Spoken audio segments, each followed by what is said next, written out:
Hey, how's it going, everybody? Welcome to episode 2 of the 12th Inning Podcast, the official episode 2 of the 12th Inning Podcast. I'm Rich. This is Mitch. On today's episode, for the 49ers portion of this video, we're going to be talking about our takeaways from the Week 1 loss to the San Francisco 49ers, give our good, bad, and ugly takes from that game, and then we're also going to look forward to the Pittsburgh game that'll be coming up this Sunday. As far as the Mariners portion of the video, it's going to be pretty similar. I'm going to talk about the most recent week or so in Mariners and then give my good, bad, and ugly. And then we're going to talk a little bit about how this team has looked specifically these last couple of days moving into the playoffs. And Mitch will be able to have some takes on that. So if that all sounds good to you, go ahead and buckle in and let's get right to it. So, the Seahawks game versus the Niners. The Seahawks lost, unfortunately. The final score was 17-13, right, Mitch? Yeah, unfortunately. Yeah. Honestly, though, like it sucks to start the week off with a loss, especially coming off of like such a big high of how preseason went and how everybody looked and just everything that we were being told around this team and our own opinions around that, of course. So it's unfortunate to get a loss, but at the same time, there are definitely some good things from this game that we'll get into a little later with the good, bad, and ugly, or at least we'll make our specific points towards that. There's definitely some good things to take away from it. There's some bad. There's some things that this team very obviously needs to work on. But as far as losses go, there are worse ones in Seahawks history. What about you, Mitch? What do you think? Oh yeah, as far as worse losses, there's definitely been worse. Um, but yeah, there was actually a lot of positives, shockingly, to take out of a loss. Um, Honestly, defense, they did hold their own for the most part, but you can only expect them to hold their own for so long when they're consistently out there. And Brock Purdy's not a bad quarterback. Like, he's a decent quarterback. And if you give him time in the pocket like his O line was giving him in the fourth quarter, he's going to make good plays. So, Yeah, because we were able to see a very clear example of that in the game, just in the game itself, as far as the O line was his O line was not nearly as strong for the beginning portion of this game. The Seahawks got a crazy amount of pressure on him. I think they were saying on Seattle Sports that it was something like 57% pressure rate. Like, if you do that to a quarterback the entire time, they're not going to be able to do anything. That's why he was largely ineffective for the first part of this game. But then that fourth quarter, where they get the chance to have a comeback, the O line fucking bucked it up, and our defense wasn't really able to pressure them nearly as much. And so they go and get the score. yeah, it's also like, like I said, you're expecting your defense to do really well the entire game, but if they're the only side of the ball that you're having out there consistently, they're going to get tired. And defensive line hitting offensive line can only do it for so long before finally they're not going to break through that offensive line. Yeah. And let's make sure that we're very aware. Now, I don't know if this is the case for the 49ers O-line. I didn't pay too closely to their personnel side from some of the bigger names, but the Seahawks O-line is still really young. And so not to make excuses, but just something you can point to as a reason to be excited moving forward about the O-line, because I've seen people online being like, the O-line's trash again, that's how it's going to be. It's like the Seahawks O line specifically, they're really young. And so it makes sense that they were breaking down. Like, they were obviously struggling a little bit in some points of this game, but for the most part, it was fine. But then they break down and they allow that play where Sam Darnold drops the ball mid pass. Like, they're younger. They're going to have to train and get used to going all game because a lot of these guys didn't start every single game, I don't think, or at least play through every single quarter of every game Yeah. And during preseason, also I mean. Also, that old line, I have seen that online too, is people saying, "Oh, here comes the trash Seahawks O line," just like usual. I don't know what they're Hmm. talking about because I watched the game, and yeah, like you said, they struggled here and there. But like for the most part during the entire game, they held their own, especially Yeah. Gray's Abel. He looked amazing. He wasn't letting people Yeah. through. He almost picked up like two people on a blitz when Sam Darnold had to just throw it. It was like it was, I think, the third or fourth play. Sam Darnold had to get rid of the ball real quick, and AJ Barner, yeah, catches Yeah. the ball. It's a Yeah. crap catch, and the ball goes like a yard forward. But at the same time, like Gray's able almost picked up his block plus the blitzer. That Yeah. That's just, the center is the one that should have picked up that blitzer, and he didn't. And Gray's able almost picked him up. So yeah. as like I was saying in last episode, super excited to see Gray's able play, and he just proved why in this game.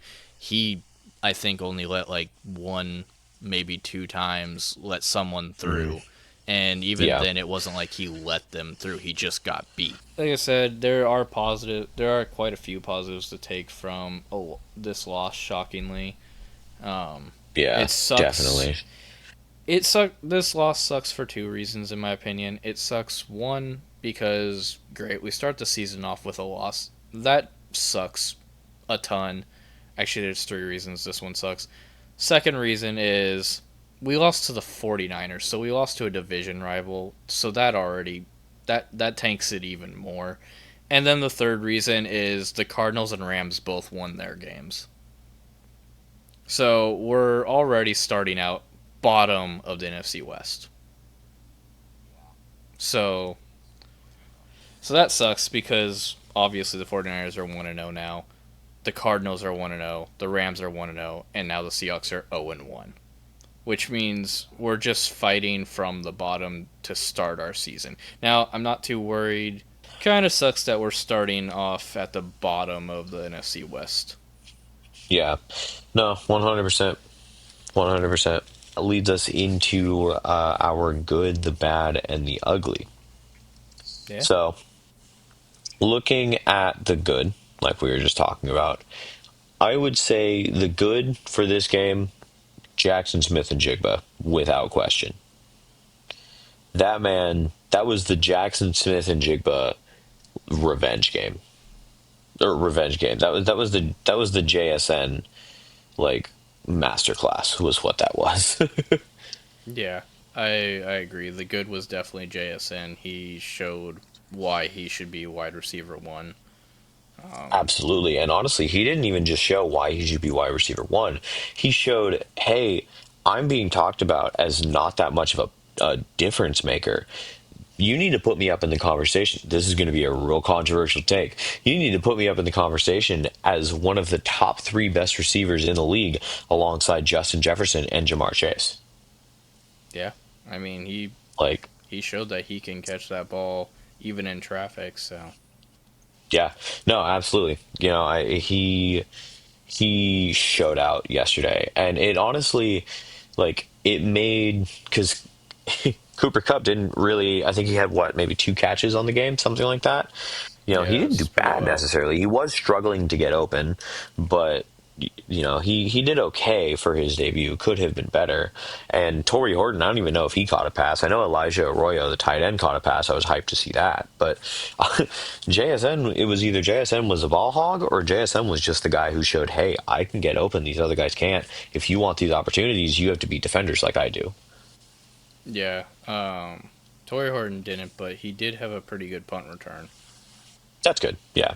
Yeah. So the punt return Yeah. from him So, was pretty good, but he didn't. I don't think he was. I don't think he was in for any plays where he could have gotten a chance, but he could have yeah. also been in there and just not open or whatever. Yeah, that's fair. Um, I, yeah, just absolutely JSN taking the cake on that one. Just an absolute beautiful showing from him. Sam Darnold gets his flowers too for wide receiver still has to catch the ball. The quarterback has to get it to the wide receiver. But JSN just absolutely proved without a shadow of a doubt that he should be wide receiver one. And I think he's starting to make his name to be in the conversation for top three, top five best wide receiver in the league. Oh yeah, 100%. So that is our good. Now, looking at the bad, we talked about this a little bit before recording, Mitch, but I still think the bad in general, you could call the like did I say the run game or the defense? Because I was torn between both of them. You said the run They game. both were pretty rough. You said the run Yeah, game. the run game was not great. It was really unfortunate. It was honestly the low light, especially when you look at like the O line we were talking about how like solid they did and how exciting they were to see, and definitely, but they did struggle as far as like getting those holes created from what I could see, and it made it a really tough night for Kenneth Walker. Charbonnet like a few decent carries if I remember correctly, and got a touchdown, but for the most part, the running game just looked kind of lifeless. Yeah. Um, my bad would be the play calling, like on the offensive side specifically, the play calling. Yeah, Just the times when they would call for a run play, when they would, and like, yeah, the offensive line could have done better at, creating holes for them and everything. But at the same time, hmm like, there were just moments when they're calling a run play, and it's like, why are you calling a run right there? It's yeah. a bad spot to be calling the run when they've consistently been stopping you on the run all day. Why are you Yeah. calling a run on a 3rd and 6?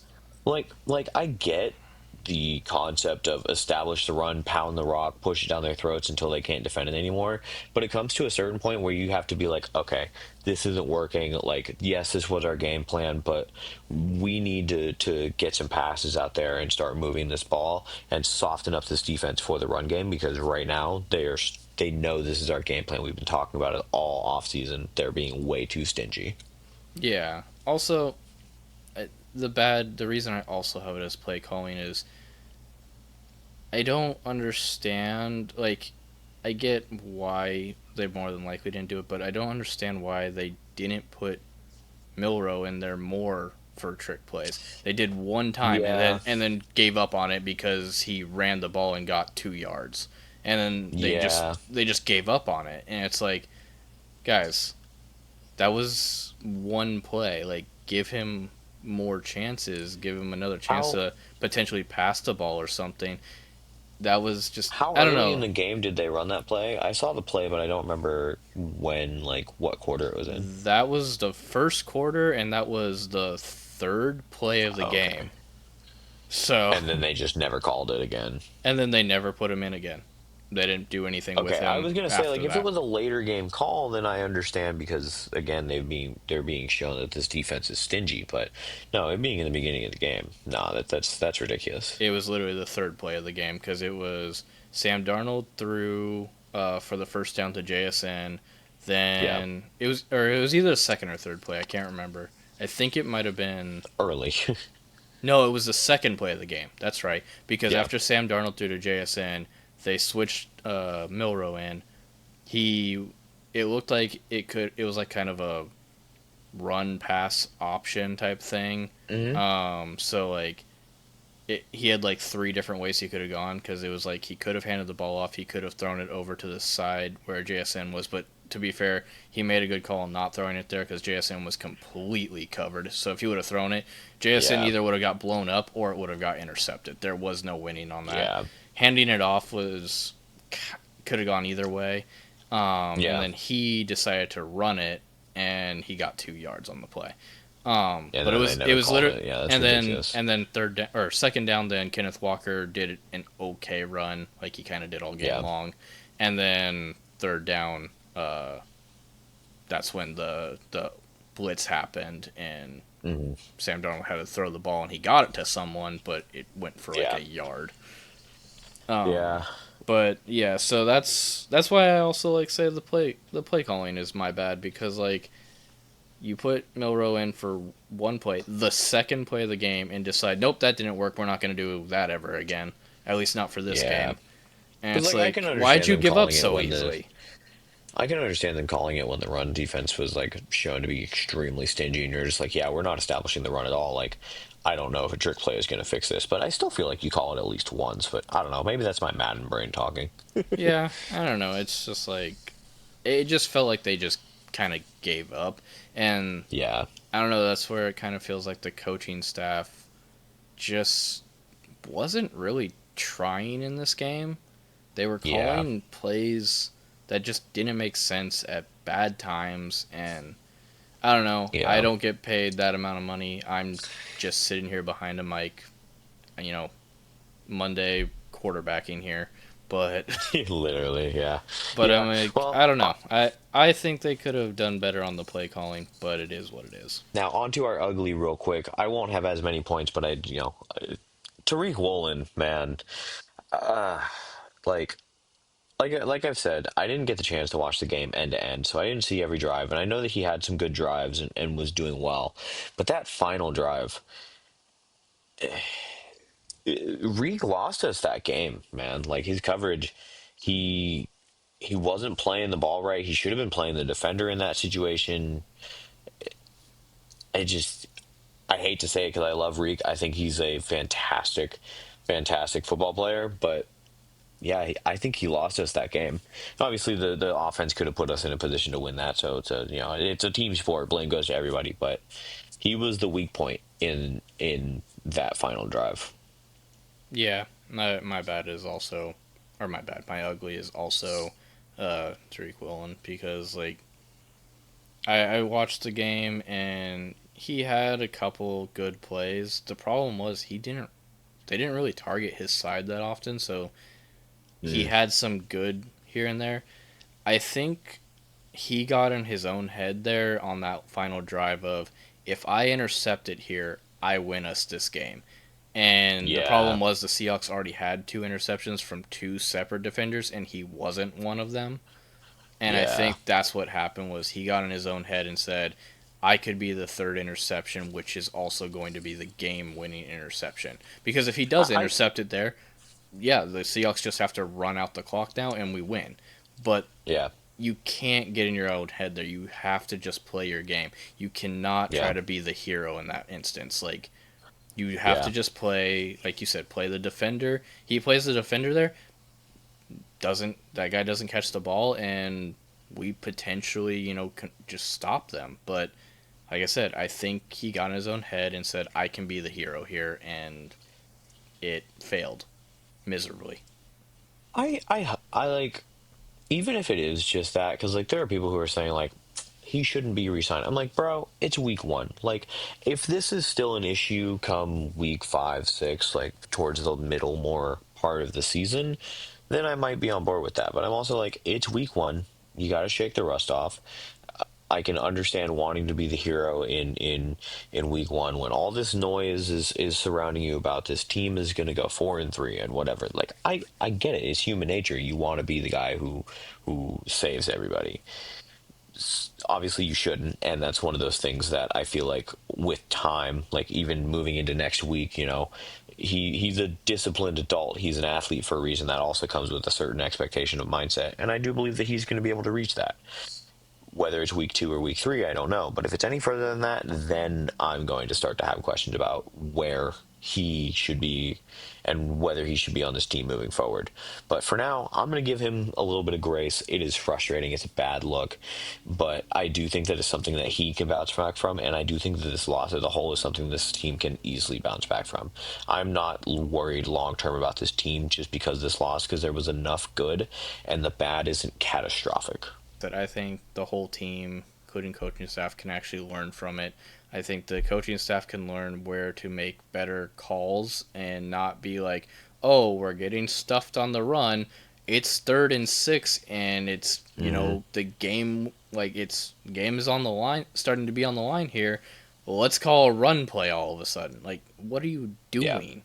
Like, if you're gonna Yeah. call a run play, you at least call like a draw play so they Hmm. back off for a second and give your running back a moment to at least get some yards. He's probably not getting all of it, but like I don't know, the play calling, like I said, it was just it was kind of bad in my opinion, and Yeah. I think it could be better. Um, It'll be interesting to see how this team bounces back against Pittsburgh. Speaking of which, let's look ahead to Pittsburgh. uh, as far as Reek Woolen goes, yeah, I think he can learn from it. I think Yeah. especially when they look at it and the coaches, when they look at the film and everything, they're going to talk to him about it and be like, "What were you doing there? Don't do that again." Yeah. No, 100%. 100%. Anyway, So, on to the looking Steelers. looking ahead to Pittsburgh, yeah. So, like I was talking about, I'm a little worried about this Pittsburgh team.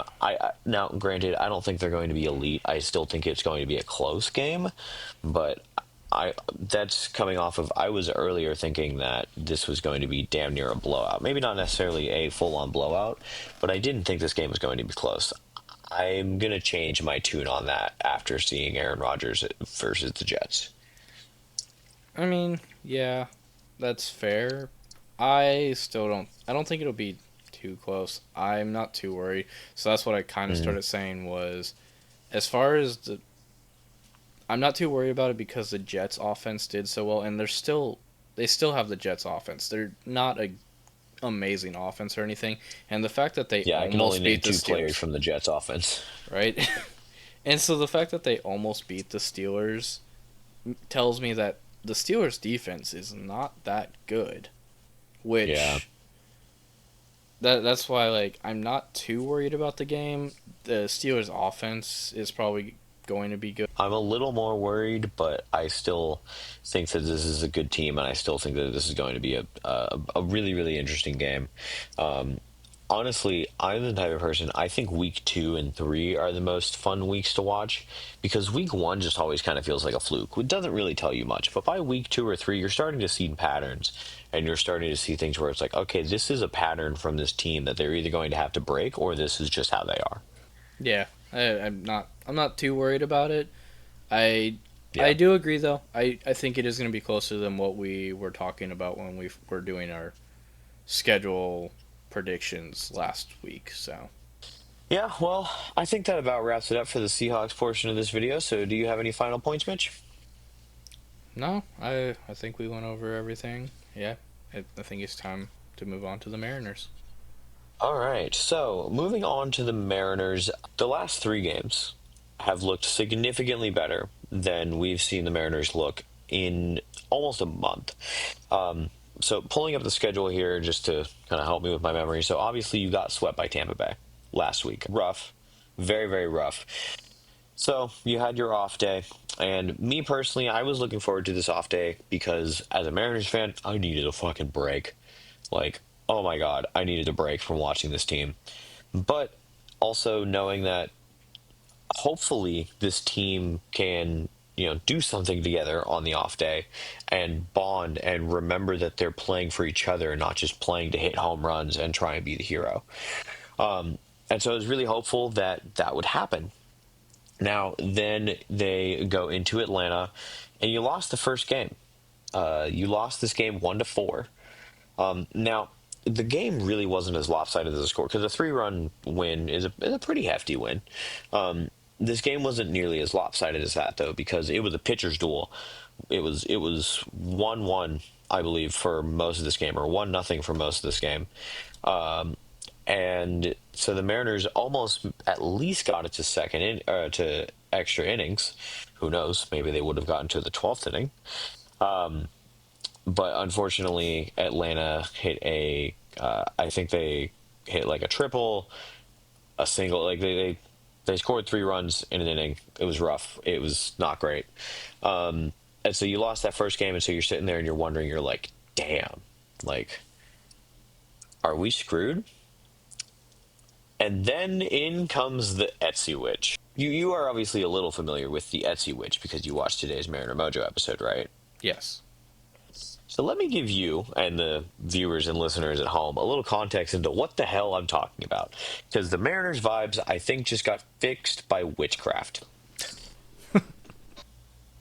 In the morning on Saturday, Mariners are getting ready to play Atlanta.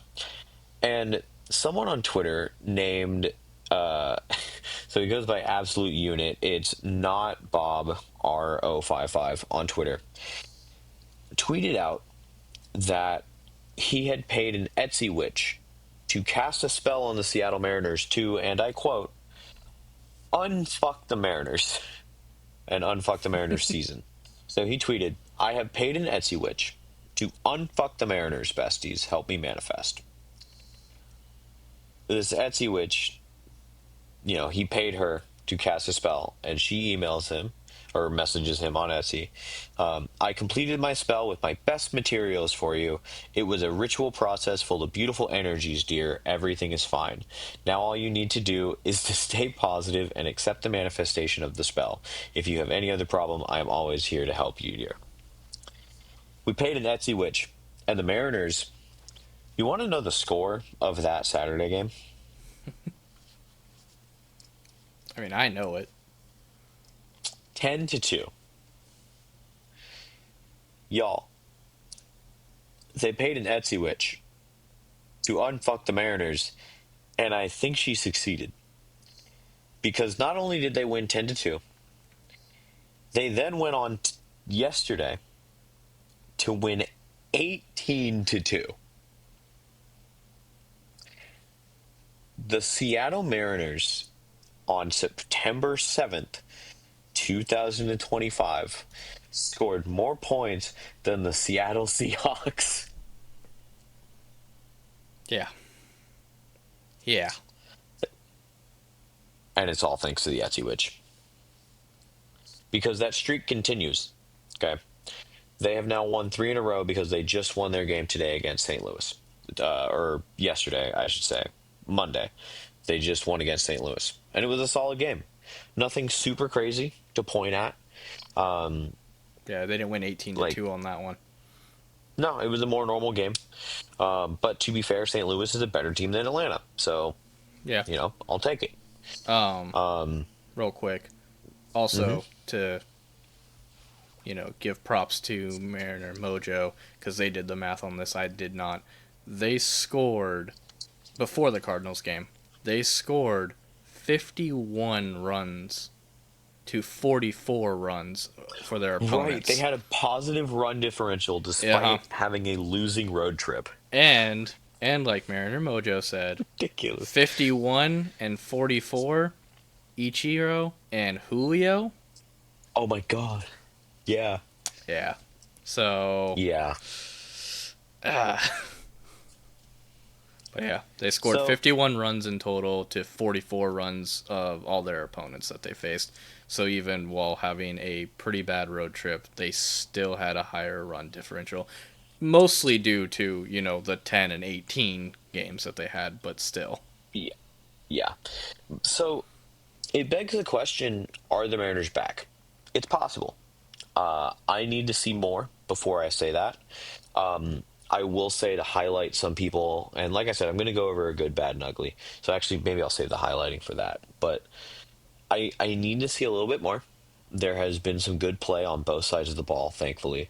But I need to see a little more before I call them totally back. But what I will say is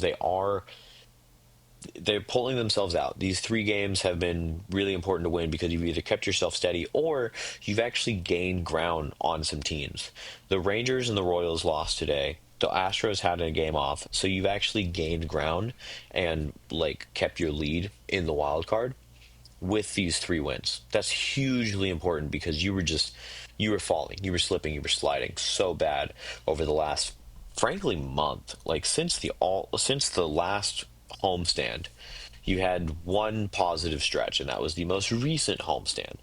Now you're showing that you can win on the road. Yes, this is another homestand where energy is really good. Haha, energy, Etsy Witch. It it's very easy to say the Mariners are back. I think they might be, and I hope they are, but I'm not going to say they are yet until they've won the St. Louis series. Then I'll start believing. If they win the Angels series, I'll I'll still need to be convinced because the next series after the Angels, which is the one following the Cardinals, we go to Kansas City, who is trying to beat us into, who's trying to leapfrog us into the wild card, and then we go to Houston on the road, where the Mariners have been playing terrible in general on the road. We have to go face Houston. That is a daunting stretch of the schedule. Then you get a break with Colorado, and then you finish the season with the LA Dodgers, like I've mentioned before on this show. Please, please, please do not make the fate of our playoff run come into the hands of LA Dodgers. Please, I'm begging you. I'm begging you. I am 100% also hoping now, not just because of being a Mariners fan, I'm 100% hoping that they sweep the Dodgers for multiple reasons. One, being a Mariners fan. Two, that if they do well going up to that point, they're going to lock themselves into the playoffs. Wild card at the very least. And Hmm. then three, that means the Padres are more than likely also in the playoffs and locked their division up essentially. Because they're only a game Yeah, behind the Dodgers right now. that's true. That's true. And so Yeah. that'll just make me all kinds of happy. That's the Mariners making the playoffs. That's the Padres making the playoffs. That Yeah. gets me closer to the Mariners Padres World Series that I've wanted forever. The only the only World Series I think I want maybe more than the Padres, but honestly, it's a very close race, is Mariners Brewers because one, that would just be an offensive slugfest, and two, the you know the story, the Milwaukee Brewers used to be the Seattle Pilots. So if the Hey, Mariners were to win that World Series, it's the revenge game. Like, yeah, you were supposed to be what we are today. Get screwed. We won the World Series. You didn't. To sum it all up, honestly, an Etsy witch fixed the Seattle Mariners. The Seattle Mariners remembered how to play offense, and their pitching looks really good. And that's what you needed to see. You're in a playoff race. I feel like there's a weight off my shoulders at least until the next loss, and it feels really good. And speaking of good, uh, my good, my bad, and my ugly for the Seattle Mariners, and I'll try and make it quick. My good was the offense. The offense showed out, and the offense managed to score in ways that weren't just home runs. That is something that is the problem for this Mariners team, is they live and die by the long ball. Today and yesterday, they were able to score runs without scoring a home run. They were able to get doubles, get man on base, walk, singles, just play, just move the next guy over, get it to the next guy in line, which is really important when it looked like a week ago this Mariners team didn't trust the guy behind them and they felt like they had to do the damage or else the guy behind them wasn't going to. Whereas the last few days, they've looked like, hey, I'm going to get on base, you get me to second, we're going to have the next guy get me to third, so on and so forth. This team looked like they were playing like a team, which was really, really important to see. Also, the pitching looked solid, but that's a whole another comment. Like, the pitching has been so bad, atrocious on the road. So to see them perform really well on the road was comforting. To see them perform really well at home, that's typical. Um, it was important to see them perform well. It was important to see the bullpen really get right. Um, it it felt good to watch this Mariners team play together. But the good, the offense. The bad, they're still making some base running mistakes. There's still some, like, I think there were a couple defensive errors in the wins. I mean, it's hard to pick a bad. Honestly, I don't know what I'm going to say for the ugly. Um, but it's hard to pick a bad because the Mariners are doing that well, and maybe it's because I'm seeing things through rose-tinted glasses, but the Mariners are doing so well that, I mean, yeah, I'm nitpicking. Like, yes, deep making good defensive plays is important. The base running errors you can't have this late in the season. So yes, these things are bad, but like I was expecting if I was going to do this segment to talk about the bad is the offense as a whole, or the bad is the pitching as a whole. So it's nice to not have to say that. As far as the ugly, honestly, it's even harder to pick an ugly. But if I had to pick one, it would be the fact that you have put yourself in this position. You've put yourself in a position where you need to be worried about the Kansas City Royals. You need to be worried about the Texas Rangers, who a month ago, or 2 weeks ago, they were saying, hopes are gone. It's over. Like, you had every opportunity you would have such a division lead right now, like at least two or three games, if you had just won your games when the Astros lost. You squander those opportunities, and it's really, really frustrating. And in doing that, you have made it to where the Royals and the Rangers are now in the conversation for taking your wild card spot, which you were pretty comfortable in a couple weeks ago. People were saying that this is a World Series favorite, top three in World Series bets, and I'm not too big for betting, but I do think the numbers provide an interesting look into what other people are saying about this team. And they were one of the top five teams to make and win the World Series. They took themselves out of that conversation with this last month of baseball. And so I'm excited to see them do better. And I do think that they are going to, but I still don't fully trust this team yet because they slid so hard. I'm sitting here today manifesting that this Mariners team is going to take this energy from these last three games and push it forward into a playoff push and at least make the World Series this year. And finally stop being the last team to have never made a World Series. That is going to happen. And you know what? On a side note, kind of circling back to the Etsy Witch thing, they are donating to the Trevor Project. Like the creators who are, really getting involved in this, they're doing like a creator tagging chain to donate to the Trevor Project, which is an organization that helps LGBTQ plus youth. That is something that's really cool to see the good karma that we're putting out there, not just for the success of the baseball team, but for the success of those who are they often have it really, really hard. I speak as someone from experience. So it's a good time to be a Mariners fan. It's an okay time to be a Seahawks fan. You got a few more questions, I think, than you did going into preseason, but that is about all that I have for you guys today. Mitch, do you have anything else? Hey, if we're manifesting, you know what? The Seahawks are going to do amazing the rest of the season. All right. Yep. The The first Seahawks are first going to do week that great. We're was not going to need an Etsy witch for the Seahawks. nah. First week that was just them all getting used to each other. They didn't know what they were doing quite yet.